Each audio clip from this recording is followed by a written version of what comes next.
Good luck to you, Gordon. I want you to remember now that it's 90% mental. Okay. If you can dodge traffic, you can dodge a ball. Come on, you got it, Gordon. Come on.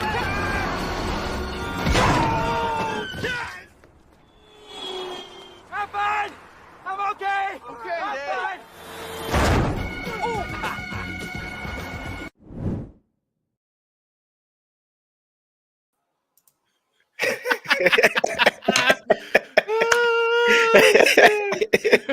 Yeah, I thought you'd appreciate that. Oh, I love it. Oh, I love dodgeball.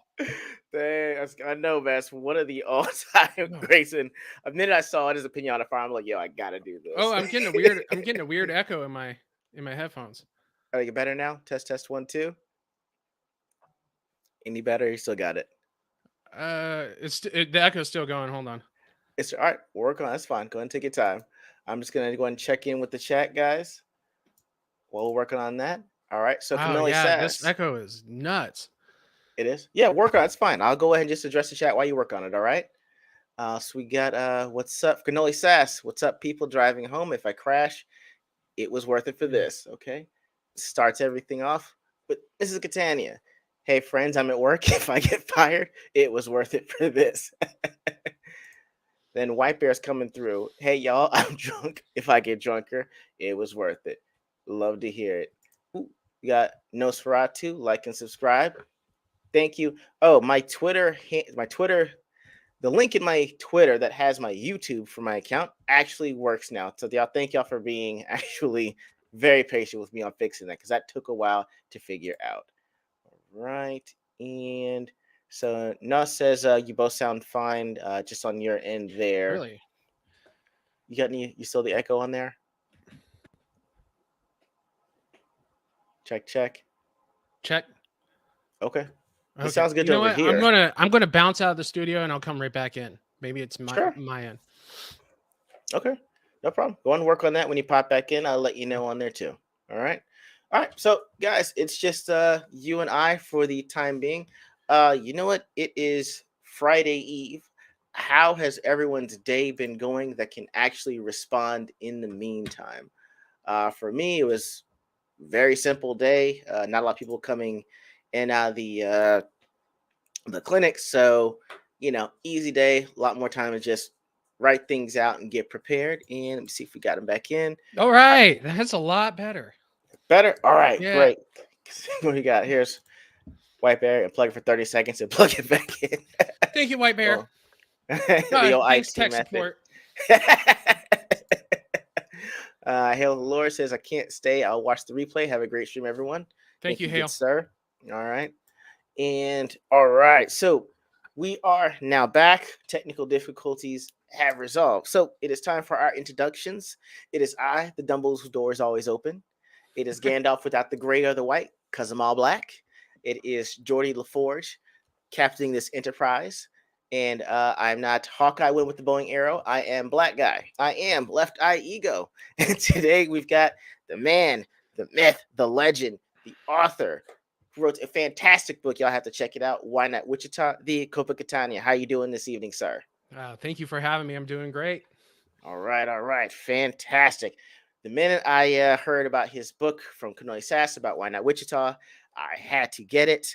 I'm not going to lie. I read it within an hour and some change, which is great for me reading books like that because I'll explain that why. But that's enough about me in the meantime. But Mr. Catania, first things first, how do we even get the Copa Catania as a screen name?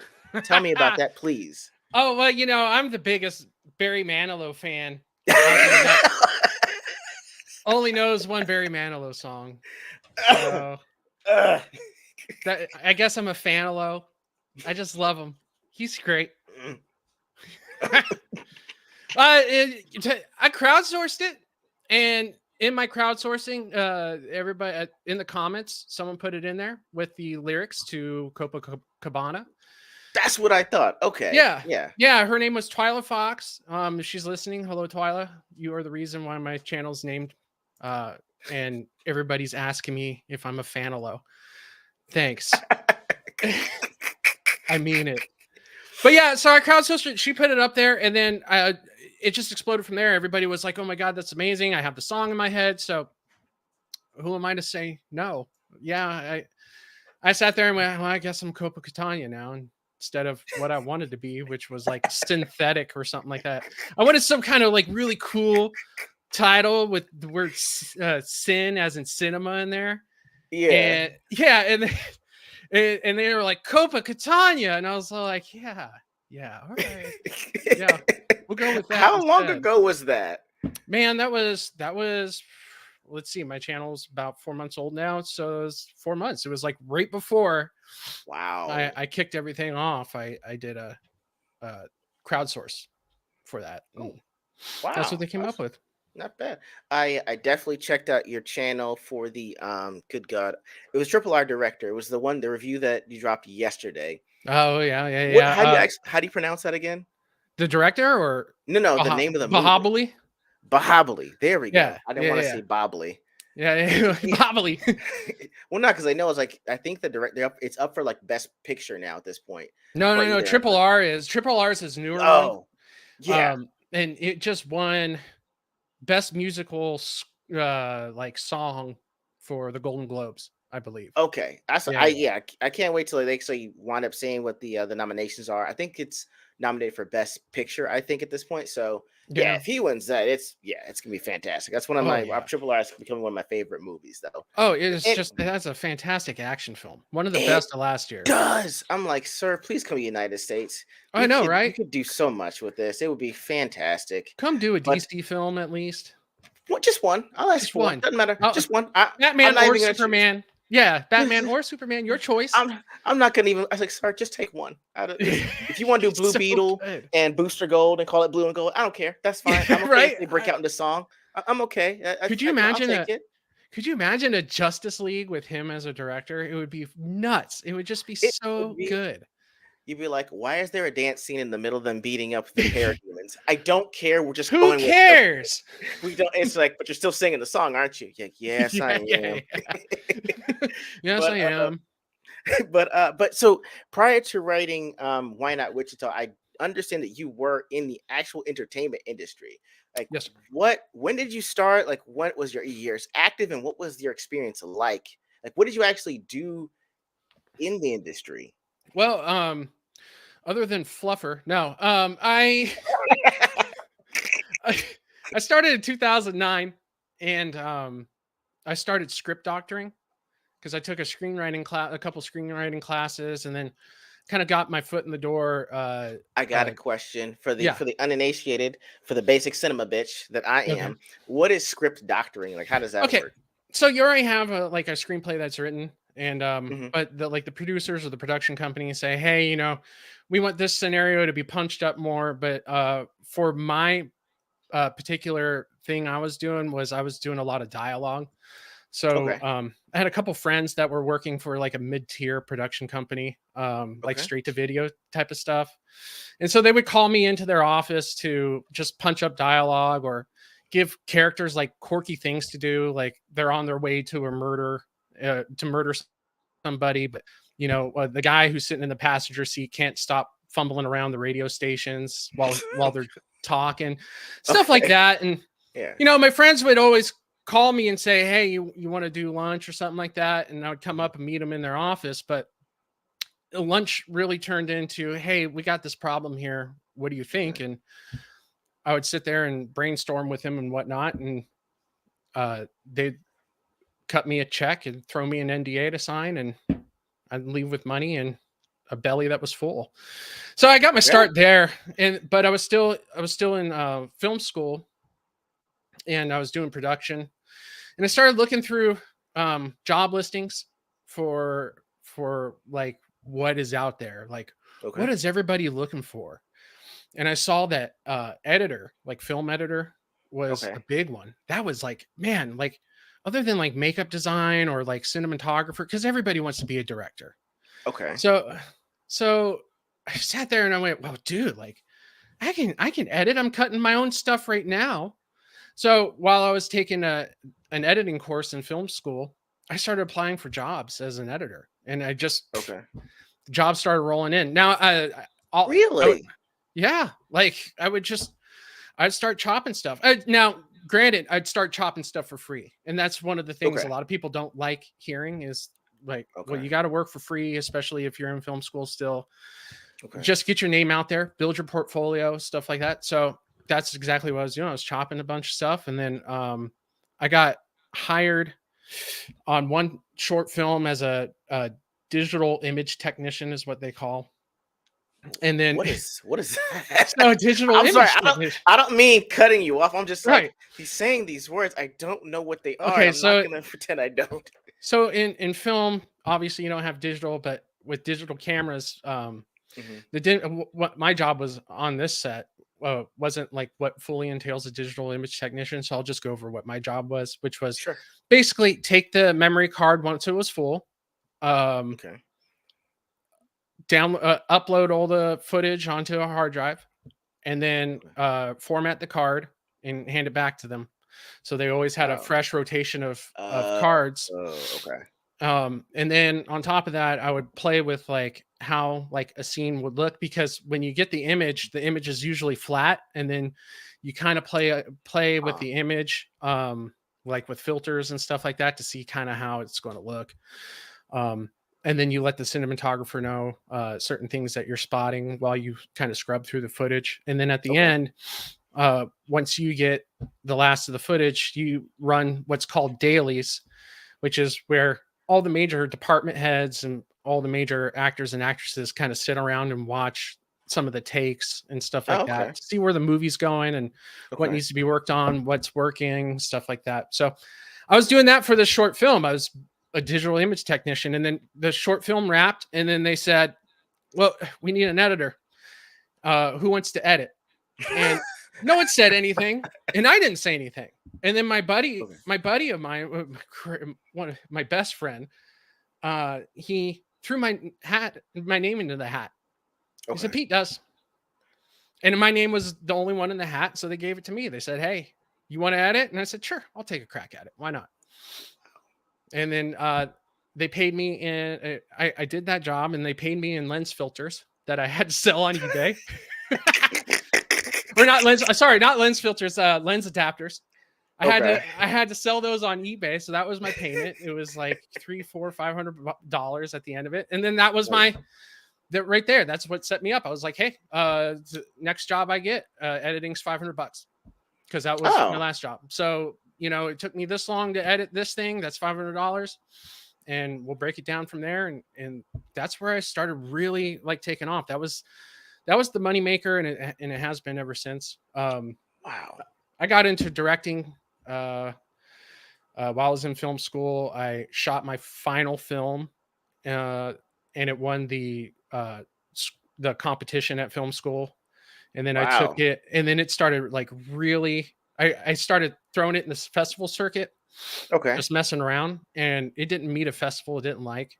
By the time that short film finished up, it gained like 14 awards, including best writing, and best actor Tony Perez. And maybe it's just me because my name is E.G.O. Why are your awards in the background? Why can't you just where's your mantle of awards that says I am the great Copa? See my greatness. Where are your awards, sir? This right here is enough of an award. I am the great. We want more. Look at this. You see this full head of hair? You see this, how well this face is framed? Oh my God. So, what do I need award? Who wants to look at awards and be like, oh, well, that one's for best writer and editor, and no one asks about the. Once you put awards up behind you, people start not giving a shit anyways. No one's going to ask you about those. All I'm saying is if the roles are reversed, all of these action figures are awards, okay? Don't even ask what they're for. They're awards, okay? Those action figures are awards. I'd rather have those. Fine. See, I have Why Not Wichita. This is an award in itself. Okay. Right behind me. What is that? That is a montage of all the artwork for Why Not Wichita Part 2, Wind of Whispers. You got art going. Ooh, yeah.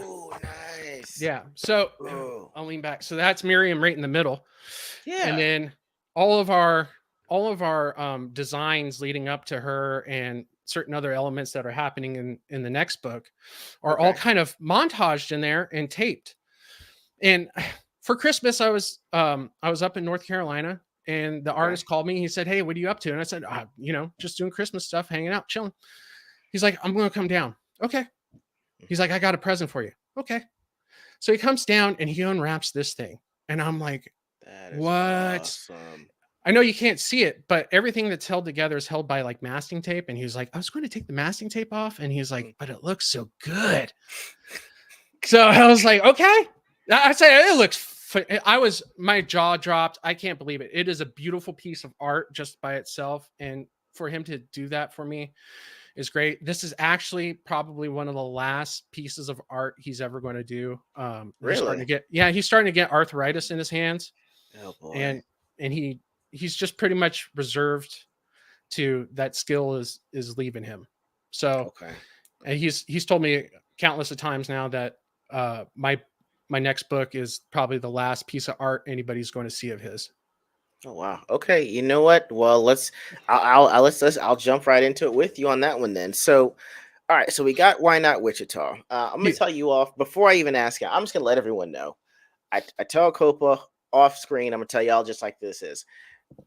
Reading Why Not Wichita for me was the first book that I've read that wasn't a comic book in maybe the last like 6 years. I told him that if you've seen Beauty and the Beast, I am Gaston. I am like, how can you read this? There's no pictures. So believe me when I say I actually read Why Not Wichita in about an hour and some change because I was watching it while my wife, Shiro, was actually at one of her volleyball games. And so in between getting spiked on in the bleachers, because ex-athletes, there's no such thing. They always stay ready. So in between all that, I actually finished the book. So it's a fantastic book. Definitely suggest you guys get it. But tell me, how do we even get Why Not Wichita? What was the impetus for like wanting to even write this in the first place? Well, I saw a film that really bothered me. I mentioned this in the beginning of the book. There was something that that really ate at me, film wise. So at the time, I was starting to really get into novel writing and stuff like that, or start playing around with the idea. Okay. And one day, I was writing all these short stories, and this idea that I had when I first came out of this movie theater kind of popped up again. So this was the time of COVID where nobody was doing anything. I lost all my jobs. So I was sitting there and I was writing a short story a day, just every day writing a short story. It didn't matter if it was crap or not. I just kept writing and writing and writing. Didn't matter if it was 1 page or 15 pages, as long as it was complete and in a day. And I would hand these to my wife. Well, I hand her this short story called Why Not Wichita, which was just out of pure anger and spite. And how everyone should write, angry. So she reads it and she hands it back to me and she said, "More." And I said, "More?" And she goes, "I want more. You need to get back on it." She's like, "Don't write any more short stories. Don't try to do." She said, "Work on this. Just expand on it." So once again, who am I to say no? She's enjoying it, so I'm going to write it. So I sit there and I plot it out, and it becomes this massive trilogy by the end of it. And and so I wrote out the first book, and I loved it.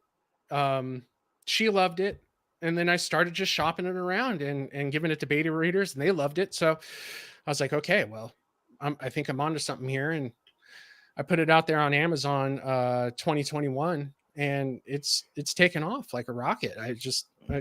It's just one of those things where you don't know what you have until you put it out there, and it's phenomenal. It's been a phenomenal ride for me to write this and just see where it's going and stuff like that. So that's pretty much where it started. Okay. I mean, how long did it even take you to? I know you said you wrote out pretty much the trilogy, but like, how long did it take you to kind of sit down, write, and then like actually have the first book done? To have the first book done, it took me about a year because even though it's like 94 pages long, it's a lot of I don't know what I'm doing. So you sit there, trial and error. The cover that you see here is a cover I designed because first of all, it was COVID. Second of all, I'm a cheap bastard. So I designed the cover myself. I don't really like it all too much. It needs an artist, but at the same time, it's what I had at the time. So a lot of trial and error with that. You know, it would have been faster if I had an artist. And then beta readers, they took their time. And what's a? Oh, you gave it to beta readers, like so okay, got it. Okay. Yeah. They kind of test your book for holes and stuff like that, and they're supposed to give you notes back. And so I had them, and so yeah, it took about a year. It took about the initial writing itself from start to finish probably took about 6 months, and then it was another 6 months of getting all the designs and stuff down, and then another like 3 or 4 months just putting the word out there that it's coming out. Okay. All right. I bet, dude. I'm not gonna lie. With this here, I thought you said baby readers. I was like, babies can't read. Yeah. No. No. You always want those baby readers, man. Oh, sorry. I was like, goo gaga. I was like, what the fuck? Hollywood's a weird ass place. Yeah, Jesus man. You need those baby readers, dude. What's the word on the babies? I was like, man, what kind of stuff is this? So, I mean, so are you actually still living? I guess when you're working in Hollywood, are you still living there now? No. I moved out of California 2016. Yeah. Okay, so I'm guessing you were there from what 2009 to 2016, around that time. Working there, yeah, but I'm actually from California. Oh, okay. Yeah. Well, then, so if you're from there, like, what made you want to leave out like 6.5 years ago? I guess the policy it didn't feel like home to my wife and I anymore. We grew up and lived in Long Beach, California. Oh wow! Wow. Okay. Yeah. So and we were like 2 or 3 blocks away from the beach. Like literally, there was us, and then a park, and then the beach. Okay. And yeah, like the policies there were so radically different than what we grew up with. The lifestyles were changing, and then they started busting in the homeless, especially in front of our house. And it just got so ridiculous that it looked like The Walking Dead in the park. Like everybody was just asleep at night, high on heroin. Someone found a heroin kit near our house. Yeah. That'd have been it. Yeah. So okay. Jesus. So like there's no more like, hey, we're going to walk barefoot to the beach. There's no more of that because you're going to get AIDS. That's fair. Yeah. You know what's worse than AIDS, regular AIDS?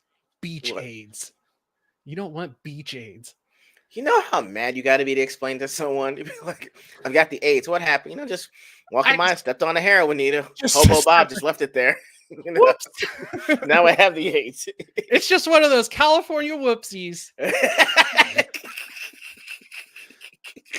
Yeah, so I got that bad. I mean, like what you see in the news is exactly how it is. I still have a lot of friends that are in California, and you know they put up with it because they have to. But yeah, it's gotten radically different, and it was just too much for my wife and I to handle at that point. Understood.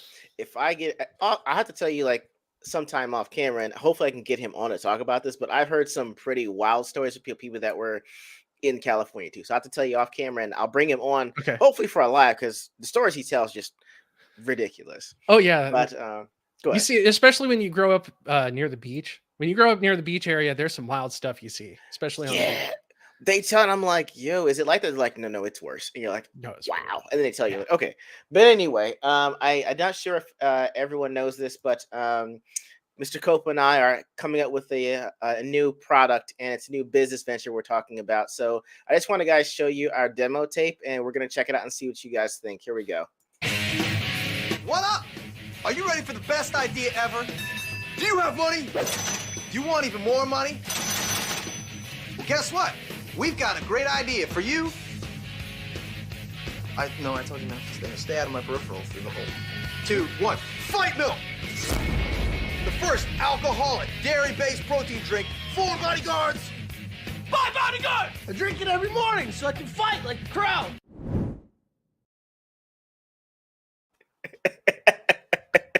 Fight Milk!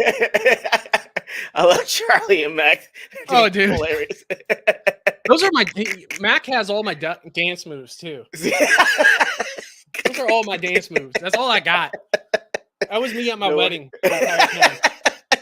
about to strap a keg to your back and just have you do this. Oh, for sure. Thank you guys for sticking in with our silliness here. Uh, so, You know what you should have done was put out the party invitation that they had with the bicep. Nothing sexual. Once again, nothing sexual. Oh man, I always say it's a gift that Not keeps gay giving. sex. Oh man, they're gonna have to revisit that episode at some point. Oh God. Jesus Christ. Oh man. I love It's Always Sunny. Love that show. Man.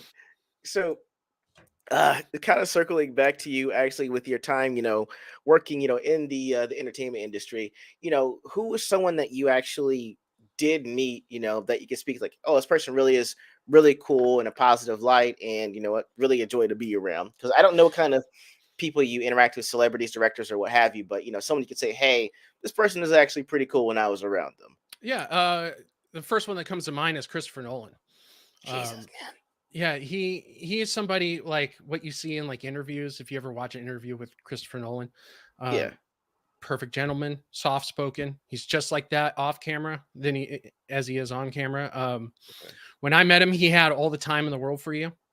Really? He didn't act like he was 1 foot out the door type of deal. A lot of people act like that, and for the most part, it's kind of true. Like they have to get to another meeting, or they have to get to like a production, or they have to get to another interview. So they always have 1 foot out the door. Okay. Him, on the other hand, I mean, he probably screened his film like 1,000 times. I met him at a screening at Interstellar. Okay. And oh wow. yeah. Okay. Oh, it was a special screening too. Wow. So he did a Q&A with Ryan Johnson afterwards as well. Okay. But the screening was he brought a 70 millimeter print instead of a digital projection of the screen of the film. Mm-hmm. So we got to actually watch his film the way he always wanted to present it, which was on a 70 millimeter print. What's the standard? I know 8 millimeters is like the older ones from the 70s, right? Yeah. So the 8 millimeter is your cheapest one that you can get. The standard sized film back in the day, because it's all digital now, except for the film guys like Nolan, like Tarantino, they still shoot on film. I think Spielberg still shoots on film. Okay. I think Scorsese still shoots on film, and that's all your standard 35, except for Interstellar was 70 millimeter. Mm-hmm. And Tarantino shot Hateful Eight on 70 millimeter. Okay. But your standard size film is usually 35 millimeter, or it is 35 millimeter. Interesting. Okay. You know what? Damn it. We're gonna have to have another show on just strictly on film before I don't want to get bog everyone down this, but I want to hear. Well, here's a good way for the audience to know what the difference. Watch. God, I can't think. Django Unchained. So Django Unchained is mostly 35 millimeter, but if you want to see 8 millimeter in action, all the flashback sequences are shot in 8 millimeter. So you get a lot of green, and the colors are like off or saturated or oversaturated. Okay. So he shot all that stuff on 8 millimeter, and it worked out just great.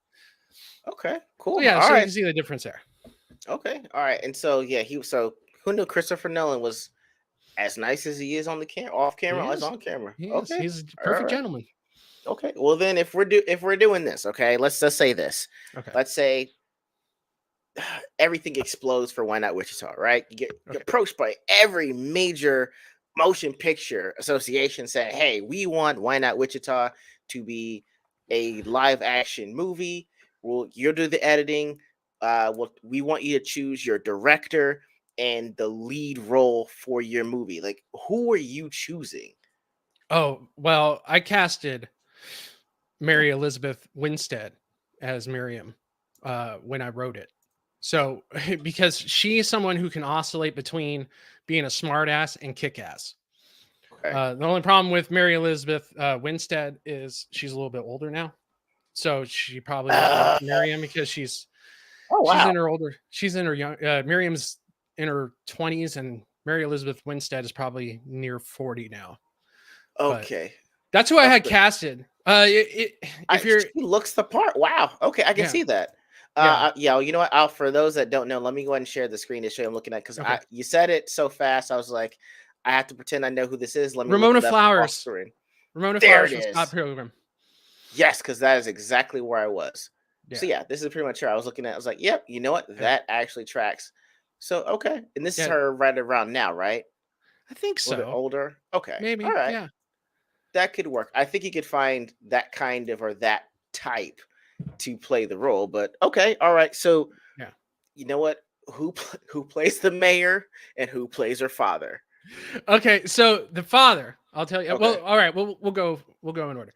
The mayor, Please go go in whatever order. It is your book, sir, and I'm acting like a motion picture association. Walk us through it, Copa. Tell us okay. what it is. Come on. Okay, so the mayor, I had in mind the same mayor from Nightmare Before Christmas.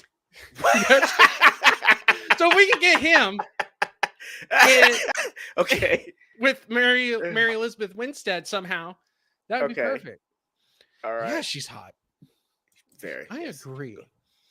And so the mayor would be an animated character from Nightmare Before Christmas. He'd be claymation, and for her father, I had casted Sean Connery. I just saw Sean Connery, but Okay. he's dead. So Fair someone point. like Sean, I don't know. There's nobody like Sean Connery. So Not. no. So I like- don't know. But Go ahead. I was thinking like Highlander-ish Sean Connery for Oh, his role. accent and all. Yeah. Oh, wow. Yeah, I had all that in my head when I was writing it. So definitely Sean Connery if he was alive. Okay. The rest of the soul. Who's playing her boyfriend, sir? Some nerdy dude. I don't know. Okay. All right. That you can say, hey, that's a stock role. You can throw that in there. Yeah, you know who the nerdy dude would play? Tiffany Chalamet. Yeah, some dude like yes, that. okay. So some dude that is just so nerdy. Yeah. I can kind of see it. Aesthetically pleasing, but like, Jesus, this guy's a nerd. Okay. No, it's like he's not even a nerd. He's more like a dork beta. So yes, because I yeah. was like, what is going on here? Okay. I'm sorry, guys. We're getting too much of the minutia of reading the book, but once you hear this and then read the book, you'll understand exactly what we're talking about. So who do you have in charge of directing this major motion picture now? Me. Got it. That straight up. So write, Me. direct, and edit. No, I don't want to do all that. And they call me E.G.O. I'm understanding we're saying Andrew Garfield. Yeah, you know what? A younger Andrew Garfield would have worked for sure. Okay, all right. I could see that. What is his name? What's Iron Boy? What's his name? Jesus, what's that kid's name? From Spider-Man. Then I call him Iron Boy because there's no way he's Spider-Man to me. Oh, yeah, I could see him too. Oh God, I can't remember his name. Chat, help me out. Please do, because you guys know who we're talking about. Yeah, the one who tries. There we go. Holland. There we go. Tom Holland. Yeah. There we go. I can see Tom Holland there. Oh yeah, actually, yeah. Okay. Yeah. That's what it's like. Yes, there because but Anna, you're gonna leave me. I thought like, you were supposed to come here. And do I go to Aunt May's house? I don't know. So I'd go to Aunt May's house actually. Man, damn! I'd be like, I see why. I'm here every day too. Okay. Yeah. This is Avengers. Casting here. Okay. Mm-hmm. But yeah. So you said you'd want to direct and write on this. Would you edit as well? No. Okay, so directing and write, no editing.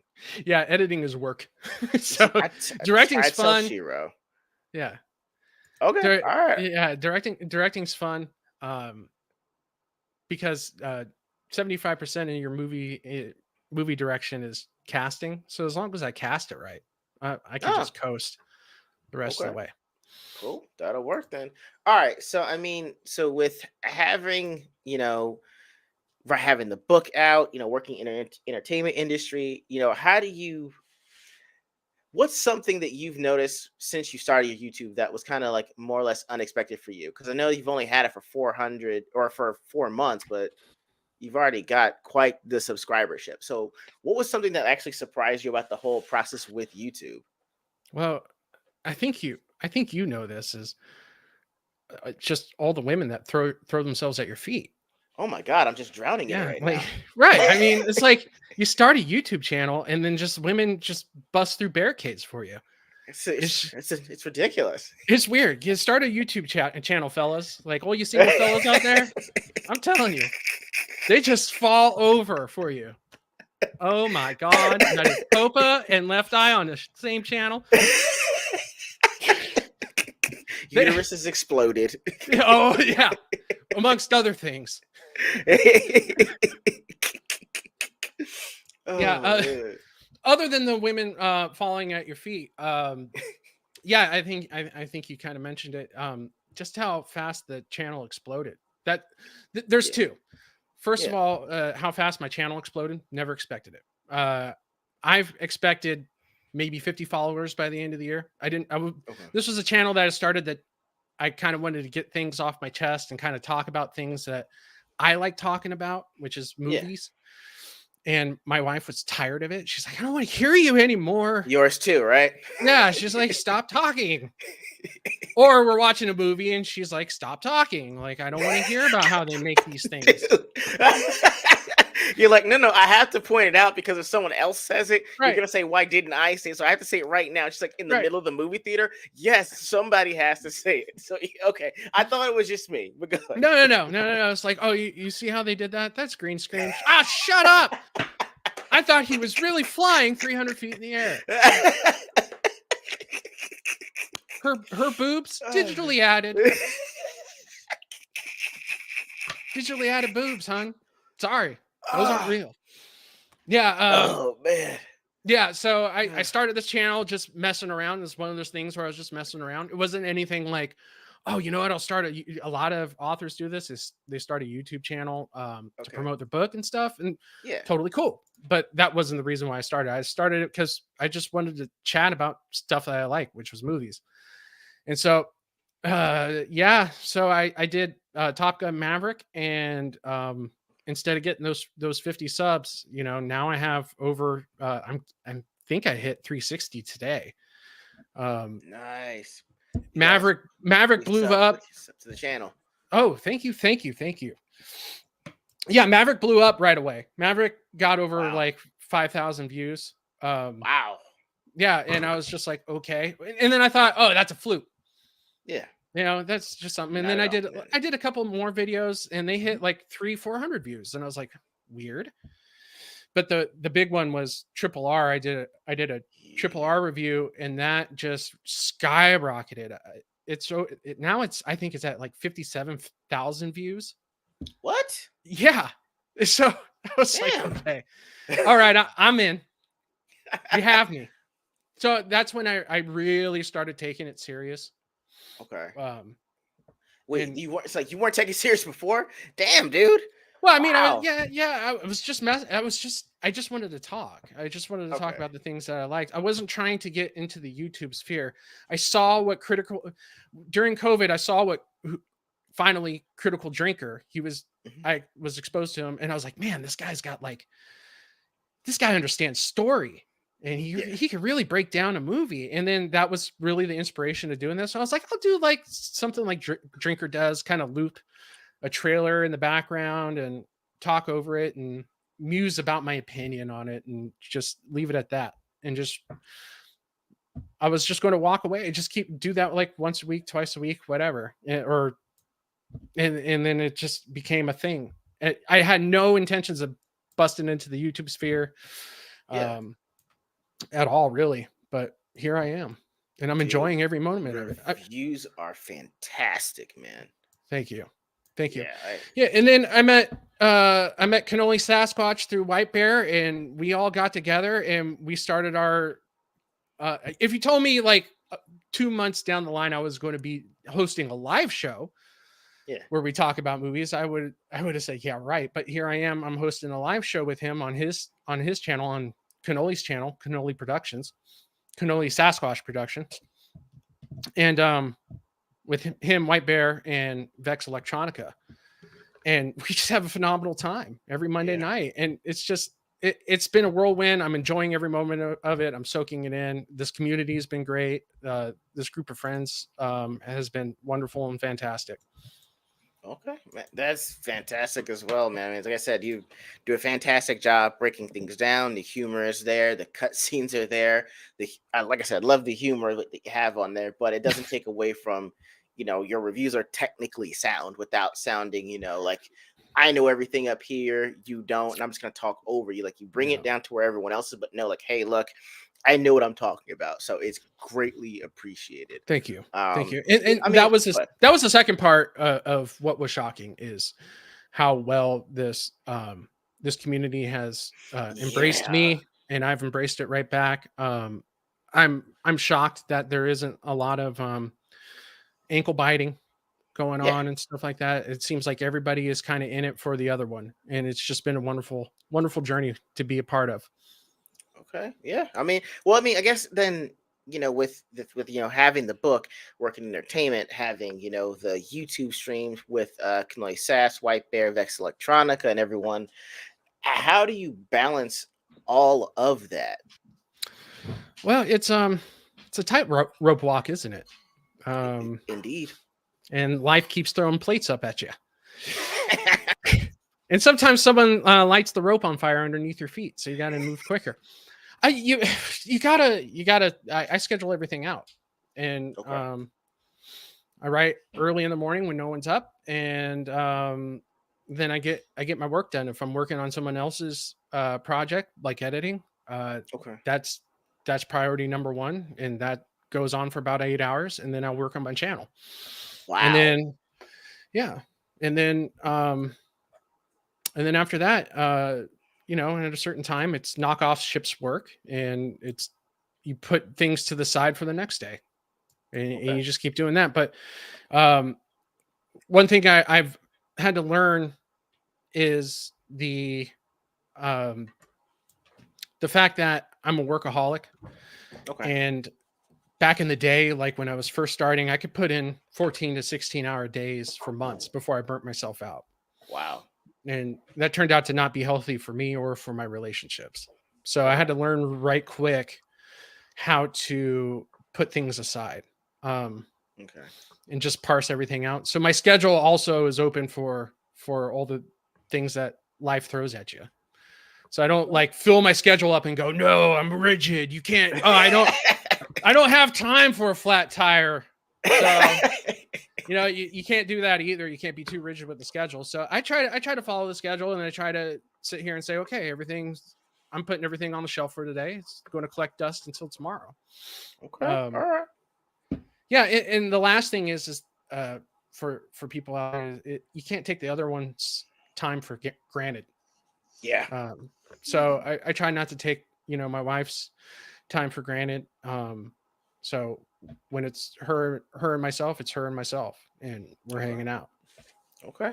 All right. Well, we'll see. That all goes out the window when you're directing, though. Okay, that's what I was going to ask that too. Do y'all have like either a schedule or contract that says, hey, look, once I start doing all this and it winds up being motion pictures and things like that, like, hey, it's going to have to be here. I'll get the trailer for you while you're there. You can be on set. Like, I don't know if y'all talked about that or. When you're directing, you're doing at minimum 12-hour days. Now, luckily for me, I never directed a feature-length motion picture, but those can last anywhere from 30 days to 45, 50 days.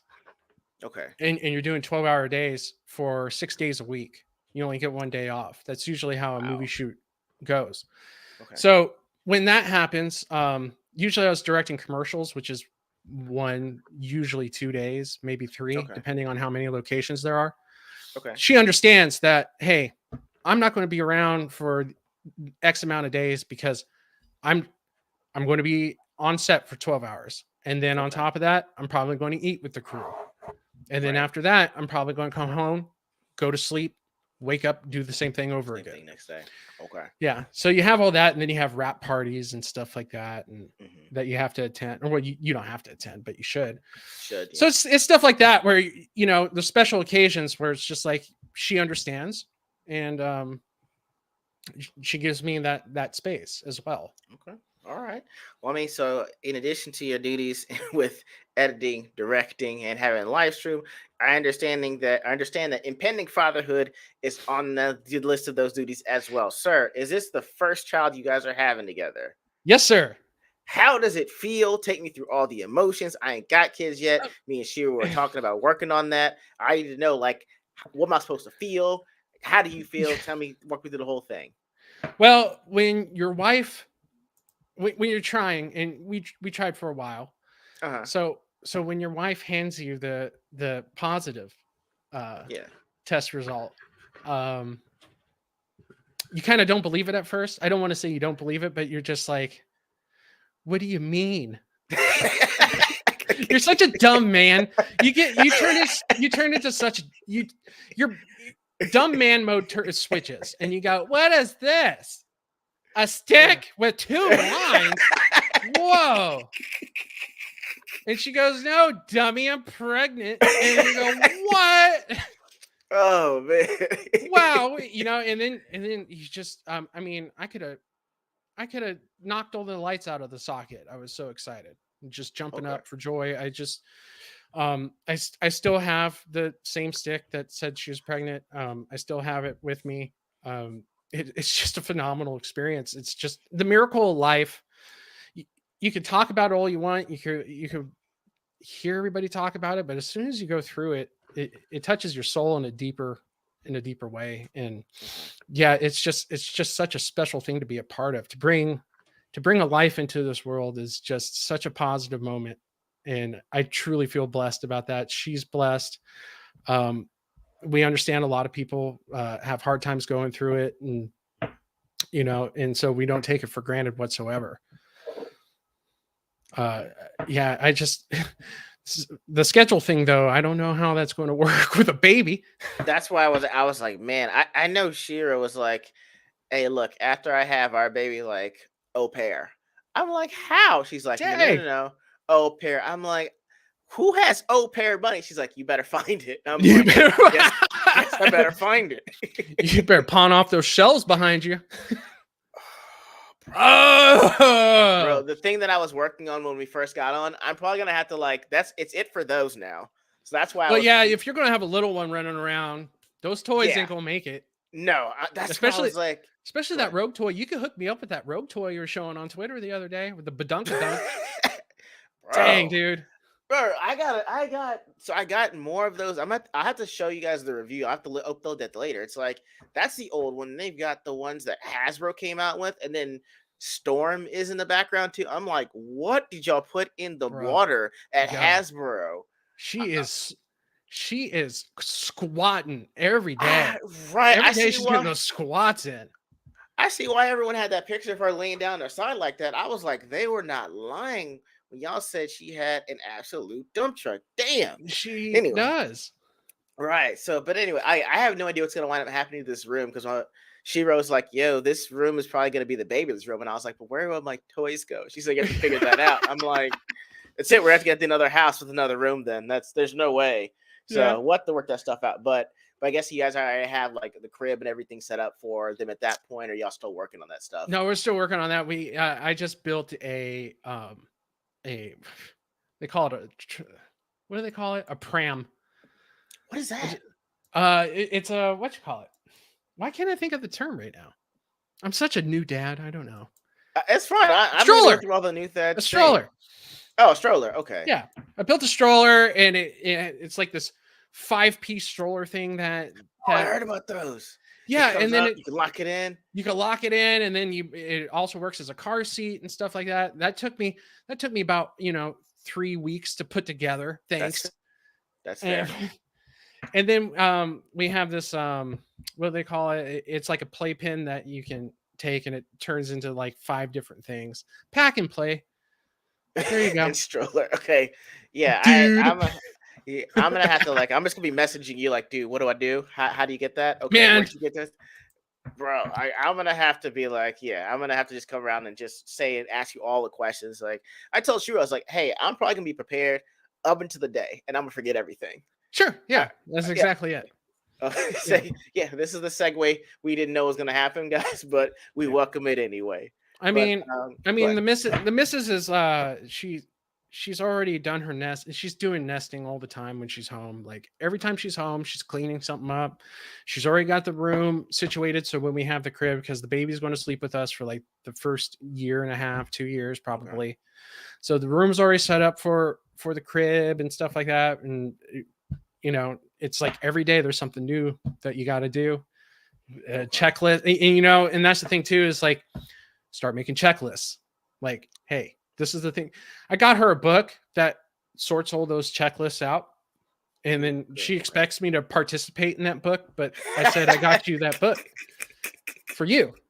I didn't get me that book as well, but I have to participate in the book as well, apparently. So I have to participate in those checklists.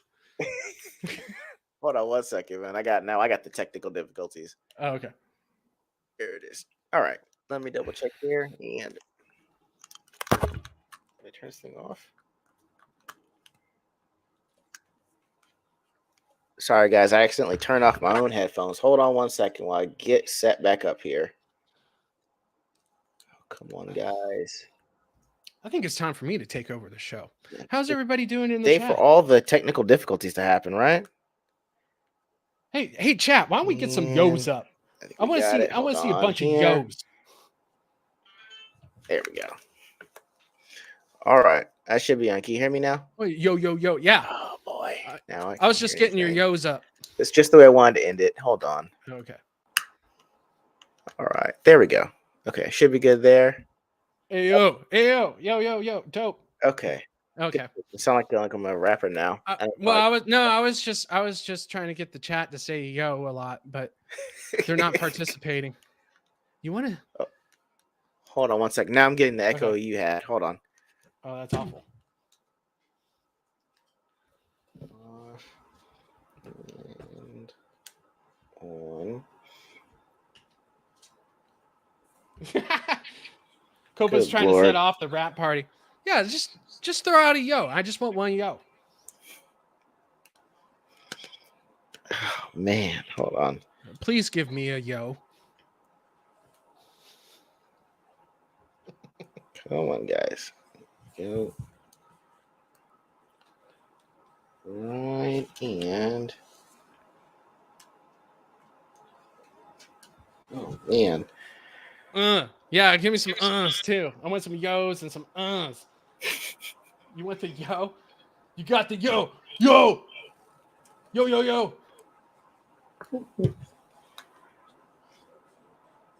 And this thing's not even pairing now either. Hold on. Yo, MTV Rap. Hey, that was a good show. What was that? Ed Lover and Dr. Dre, right? Huh. Yo, Italian, I did it. All right. So I can hear you, but I got the echo on my end. Oh shit. How? Oh boy. Hold on. Is it? You guys hold on for a second. Sorry. Yeah, that was back when MTV showed music. What the hell? They can't call themselves MTV anymore. You know, when did that change? I feel like that changed in like the late 90s. Yeah, Pit My Ride was dope. Pit My Ride was everything you wanted in your car and couldn't afford. It was like the cribs of cars. I'm taking over, Abomination. Hey, you want to come in? I can't send you a link. Yeah, Pit My Ride with Exhibit. Yo, dog.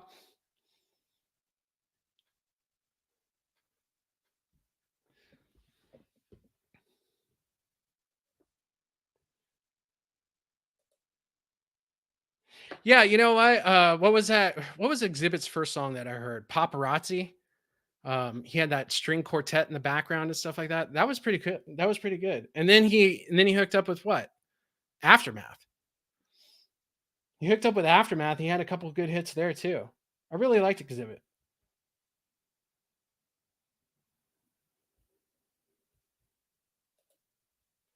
Yeah, Pimp My Ride was bad OG cringe. But those dudes wanted that shit in their car.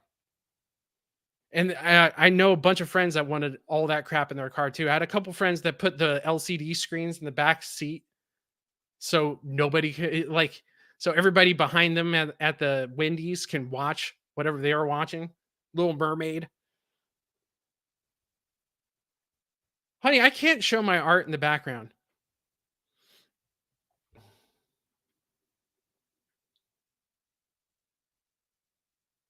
Gangstar's dope. I don't know who Big L is though. Who's Big L? Gangstar was dope. I'm more of a Eric B and Rakim though. I like Eric B. Rakim is probably one of the greatest MCs of all time.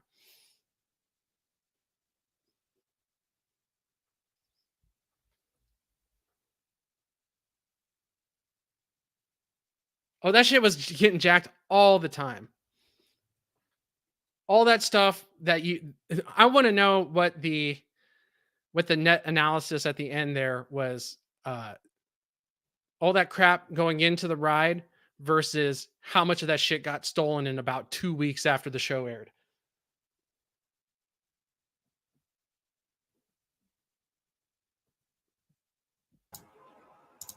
All right. I'm sorry, guys. I've still got that card, that's for sure. serious echo on me. Still? Okay, I'm back. Can you hear me though? Yeah, I can hear you. You still got Okay. that echo going? No, I fixed it now. But Jesus, Okay, I might cool. have to fix these. You know that this Headphones chat are turned good. into Pimp My Ride. We're just talking. Oh. We're shooting the shit about Pimp My Ride and Bring 90s me in. hip hop all stars.